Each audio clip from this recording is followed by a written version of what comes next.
ಇಲ್ಲಿ ಒಂದು ಒಳ್ಳೆ ಪ್ರಶ್ನೆ ಕೇಳಿದ್ದಾರೆ. ದಿಸ್ ಇಸ್ ವೆರಿ ಸೆನ್ಸಿಟಿವ್, ಎಲ್ಲರಿಗೂ ಅರ್ಥ ಆಗಲ್ಲ. ಗೃಹ ಪ್ರವೇಶಕ್ಕೆ ಪ್ಯಾಕೇಜ್ 50,000 ಮತ್ತು 1,00,000 ಪ್ಯಾಕೇಜ್ ಇದೆ. ತನ್ನ ಸಂತೋಷವನ್ನು ಹಂಚಿಕೊಳ್ಳುವುದು.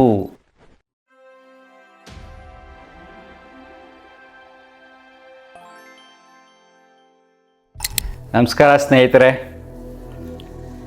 ಇಲ್ಲಿ ಒಂದು ಒಳ್ಳೆ ಪ್ರಶ್ನೆ ಕೇಳಿದ್ದಾರೆ. ದಿಸ್ ಇಸ್ ವೆರಿ ಸೆನ್ಸಿಟಿವ್, ಎಲ್ಲರಿಗೂ ಅರ್ಥ ಆಗಲ್ಲ. ಸರ್, ಗೃಹ ಪ್ರವೇಶ ನಾವು ಮಾಡಬಹುದಾ? ಒಂದು ವಿಡಿಯೋ ಮಾಡಿ ಸರ್, ಯಾಕಂದರೆ ಗೃಹ ಪ್ರವೇಶಕ್ಕೆ ಪ್ಯಾಕೇಜ್ 50,000 ಮತ್ತು 1,00,000 ಪ್ಯಾಕೇಜ್ ಇದೆ, ಪ್ಲೀಸ್ ಸರ್ ಅಂತ ಕೇಳಿದ್ದಾರೆ, ರಿಕ್ವೆಸ್ಟ್ ಮಾಡ್ಕೊಂಡಿದ್ದಾರೆ. ಗೃಹ ಪ್ರವೇಶ ನಾವೇ ಮಾಡಬಹುದಾ ಪೂಜೆ ಮಾಡಿಕೊಂಡು ಅಂತ? ನೋಡ್ರಪ್ಪ, ಗೃಹ ಪ್ರವೇಶ ಮಾಡುವ ಉದ್ದೇಶ ಇಸ್ ಕಾಲ್ಡ್ ಸೆಲೆಬ್ರೇಷನ್. ಬದುಕಿನಲ್ಲಿ ನನ್ನದೇ ಆದ ಒಂದು ಗೂಡು ಕಟ್ಕೊಂಡಿದ್ದೀನಿ, ತುಂಬ ಚೆನ್ನಾಗಿ ಕಟ್ಕೊಂಡಿದ್ದೀನಿ, ಖುಷಿಯಾಗಿದ್ದೀನಿ. ಬನ್ನಿ ಎಲ್ಲರೂ ಸೇರಿ ಪಾರ್ಟಿ ಮಾಡೋಣ ಅಂದರೆ ಭಗವಂತನಿಗೆ ಕೃತಜ್ಞತೆಯನ್ನು ಅರ್ಪಿಸಿ ತಮ್ಮ ಆತ್ಮೀಯರನ್ನೆಲ್ಲ ಕರೆದು ಅವರಲ್ಲಿ ತನ್ನ ಸಂತೋಷವನ್ನು ಹಂಚಿಕೊಳ್ಳುವುದು. ಇದು ಗೃಹ ಪ್ರವೇಶದ ಉದ್ದೇಶ, ಬೇರೇನೂ ಅಲ್ಲ. Only gratitude towards the god and sharing the gratitude with your friends. That's all, nothing else. ಬೇರೇನೂ ಇಲ್ಲ.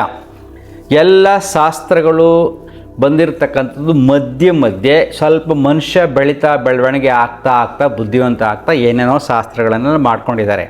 ನಾನೇ ಗಮನಿಸಿದ್ದೀನಿ, ನಮ್ಮ ಸಂಸಾರದಲ್ಲಿ ಅಂದರೆ ನಮ್ಮ ಸಂಬಂಧಗಳಲ್ಲಿ ಗೃಹ ಪ್ರವೇಶ ಮೊದಲು ಮಾಡ್ಬೇಕಾದ್ರೆ ಮಾಮೂಲಿ ಮಾಡ್ತಾಯಿದ್ದೆ, ಯಾವುದೋ ಒಂದು ಪೂಜೆ ಮಾಡ್ತಿದ್ರು ಅಷ್ಟೇ, ಬೇರೆ ಏನಿಲ್ಲ. ಒಬ್ಬ ಪೂಜಾರಪ್ಪ ಬರ್ತಾಯಿದ್ರು, ಪೂಜೆ ಮಾಡ್ತಾಯಿದ್ರು. ಹೋಮ ಇರಲಿಲ್ಲ, ವಾಸ್ತು ಹೋಮ ಇರಲಿಲ್ಲ, ಸತ್ಯನಾರಾಯಣ ಪೂಜೆ ಇರಲಿಲ್ಲ.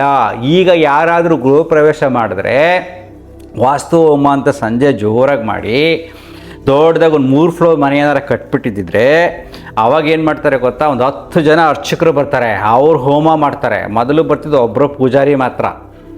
ಆಮೇಲೆ ಸತ್ಯನಾರಾಯಣ ಪೂಜೆ ಅಂದರೆ ಜೋರಾಗಿ ಮಾಡ್ತಾರೆ ಶ್ರೀಮಂತರಾದರೆ. ಸೊ ಇದೆಲ್ಲ ಹೀಗೆ ಬಂದಿರೋದು. ಮೊದಲೆಲ್ಲ ಏನೇನೂ ಇರಲಿಲ್ಲ.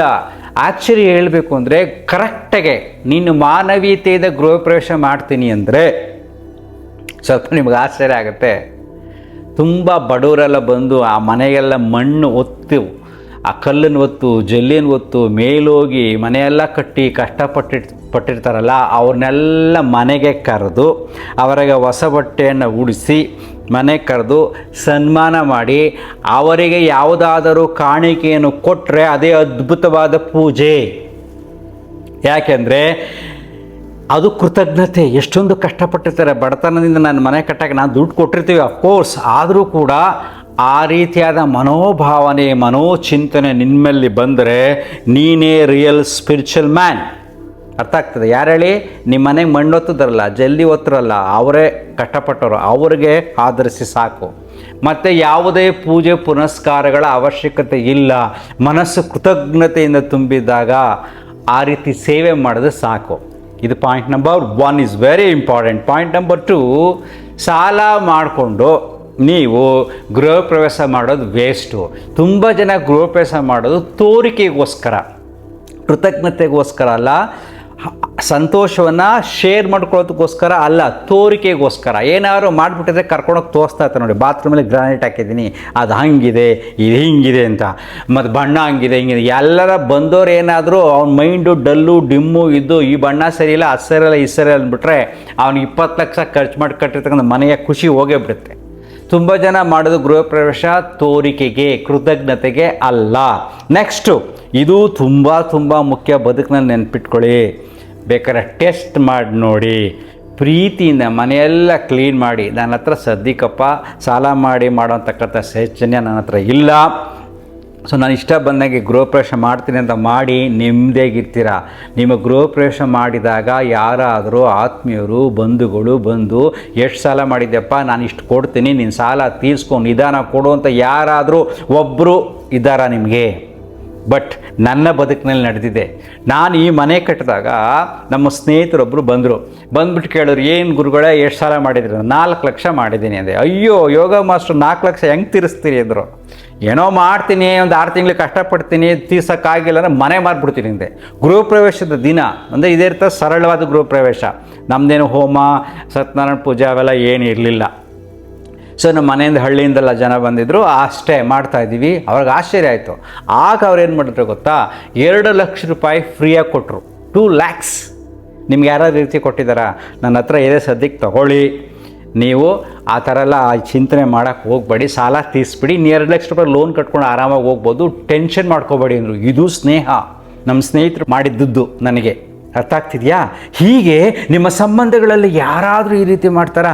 ಏನೋ ಬಂದಿದೆ ಅಂದರೆ ಸ್ವಲ್ಪ 500-1000 ರೂಪಾಯಿ ನಿಮ್ಮ ಕಾಣಿಕೆ ಕೊಟ್ಬಿಟ್ಟು ಹೋಗ್ತಾರೆ ಅಲ್ವಾ? ಸೊ ನಮ್ಮ ಕಷ್ಟಕ್ಕೆ ಯಾರೂ ಆಗಲ್ಲ, ಇದು ನೆನ್ಪಿಟ್ಕೊಳ್ಳಿ. ಕಷ್ಟ ತೊಗೊಂಡು ಗೃಹ ಪ್ರವೇಶ ಮಾಡೋಕ್ಕೆ ಹೋಗಬೇಡಿ. ನೀವು ಸಾಲ ಮಾಡ್ಕೊಂಡು ಮನೆ ಕಟ್ಟಿರ್ತಾ ಏನೇನು ಬೇಡ, ನೀವೇ ಗಂಡ ಹೆಂಡ್ತಿ ಇಬ್ಬರು ನಿಂತ್ಕೊಂಡು ದೇವ್ರ ಮನೇಲಿ ಪೂಜೆ ಮಾಡಿಬಿಟ್ಟು ನಿಮ್ಮ ಪ್ರೀತಿ ವಿಶ್ವಾಸದಿಂದ ಮನೆ ಕಟ್ಟಿದವ್ರಿಗೆ ಒಂದು 50-60 ಜನ ಅವ್ರನ್ನೇ ಕರೆದು ಅವ್ರಿಗೆ ಊಟ ಕಳಿಸಿ. ಹತ್ರದ ಸ್ನೇಹಿತರು ಬೇಕಾದ್ರೆ ಕರೀರಿ.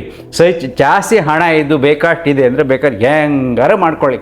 Don't worry about all these rituals. ನೀವೇನೇನು ಇದೆಯೋ ಅದು ಮಾಡಿದ್ರೇ ಈ ಮನೇಲಿ ಸುಖವಾಗಿರ್ತೀನಿ ಅಂತಕ್ಕಂಥದ್ದು ತಪ್ಪು. ಆದರೆ ಮನೆ ಎಷ್ಟು ಕ್ಲೀನಾಗಿ ಇಟ್ಕೊಳ್ತೀರೋ ಅದೇ ರೀತಿ ಮನಸ್ಸನ್ನು ಕ್ಲೀನಾಗಿ ಇಟ್ಕೊಳ್ಳಿ. ಈ ದೇಹವನ್ನು ಸರಿಯಾಗಿ ನೀವು ಕಾಪಾಡ್ಕೊಳ್ಳಿ. ನಿಮ್ಮಲ್ಲಿ ನೀವಿರಿ. ಬೇರೆ ಬೇರೆ ಎಲ್ಲ ವಿಚಾರಗಳ ಬಗ್ಗೆ ತಲೆ ಕೆಡಿಸ್ಕೊಳಕ್ಕೆ ಹೋಗಬೇಡಿ.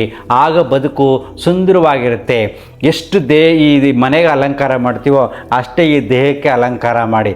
ಅಂದರೆ ವ್ಯಾಯಾಮ ಮಾಡಿ, ಒಳ್ಳೆಯ ಆಹಾರ ತಿನ್ನಿ, ಒಳ್ಳೆಯ ವಿಶ್ರಾಂತಿನ ಪಡೀರಿ, ಒಳ್ಳೆ ಪ್ರೀತಿಯಿಂದ ಎಲ್ಲರನ್ನು ಮಾತಾಡಿಸಿ, ಪ್ರೀತಿಯನ್ನು ಹಂಚಿ. ಅರ್ಥ ಆಗ್ತಿದೆಯಾ?